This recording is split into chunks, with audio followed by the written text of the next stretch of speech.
Hello hello, bienvenue sur le podcast Les choses de la vie. Les choses simples sont belles, partageons des ondes positives et profitons pleinement de chaque instant que nous offre la vie. J'espère que mon contenu te plaira et je te dis à très vite. Aujourd'hui, on va parler d'un langage que tout le monde utilise, mais que très peu de gens maîtrisent consciemment. C'est le langage corporel. Sais-tu que 55% de notre communication est non verbale ? Ça veut dire que ton corps parle bien avant que ta bouche ne s'ouvre. Et en matière de séduction et d'amour, c'est un outil ultra puissant. Alors, décortiquons tout ça ensemble. Les signaux du corps qu'on envoie sans le savoir.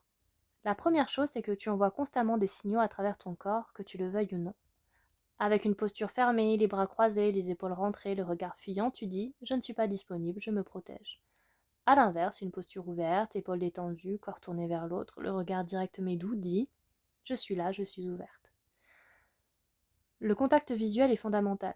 Trop peu, ça donne l'impression d'être désintéressé ou intimidé. Trop insistant, ça met mal à l'aise. L'idéal, c'est un regard chaleureux, naturel, qui se brise parfois. Ça crée une danse agréable. Le sourire, lui, c'est universel. Un sourire sincère, ce qu'on appelle le sourire de Duchenne, celui qui plisse les yeux, est immédiatement reconnu par le cerveau comme un signal de sécurité et de bienveillance.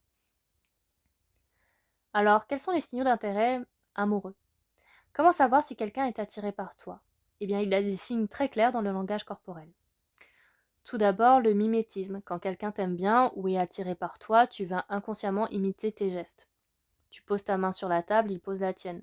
Tu te penches en avant, il fait pareil. C'est un signal fort de connexion. Ensuite, il y a la proximité physique. On se rapproche de ceux qu'on aime. Si quelqu'un trouve tes excuses pour réduire la distance entre vous, c'est souvent un bon signe. Il y a aussi les micro-expressions.